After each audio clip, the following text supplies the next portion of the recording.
पुणी आसुची आउ एक लघुचाप 7 दिन वर्षा 8 जिला को ऑरेंज वार्निंग रही। वीडियो को संपूर्ण देखंतु जहाद्वारा आपण संपूर्ण सूचना पाई परिबे।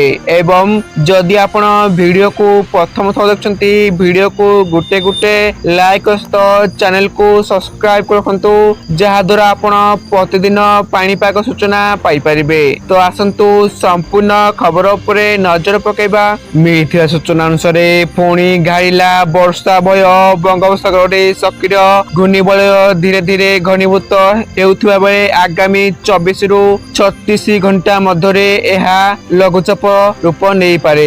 यार प्रभाव ओडिशा रे पुणी वर्षार परिमाण बढ़िया संभावना रही। तेबे आज आगामी 7 दिन पर्यंत राज्य रे विभिन्न अंचल रे वर्षा नहीं सतर्कता जारी कर तेणु आज 21 जिला को येलो वार्निंग दिया बेले आसंता काली 20 जिला को सतर्कता जारी होईची। आसंता 24 तारीख पाई पाणीपाग विभाग पक्षरु केन्दुझर और मयूरभंज ऑरेंज वार्निंग जारी कर 67 जिला को येलो वार्निंग दिया 25 तारीख रे मयूरभंज पाई ऑरेंज वार्निंग जारी होईची। एथिसह राज्य रे 19 जिला को येलो वार्निंग सतर्कता कर तेबे बंगोपसागर रे सृष्टि हेउथुबा लघुचापर प्रभाव आगामी दिन गुड़िक वर्षार तीव्रता आहुरी बढ़ी पारे। तेणु ऑरेंज और येलो वार्निंग थिबा जिला गुड़िक लोक को सतर्क रहिबा सह पाणीपाग विभाग परवर्ती सूचना अपडेट नजर रखा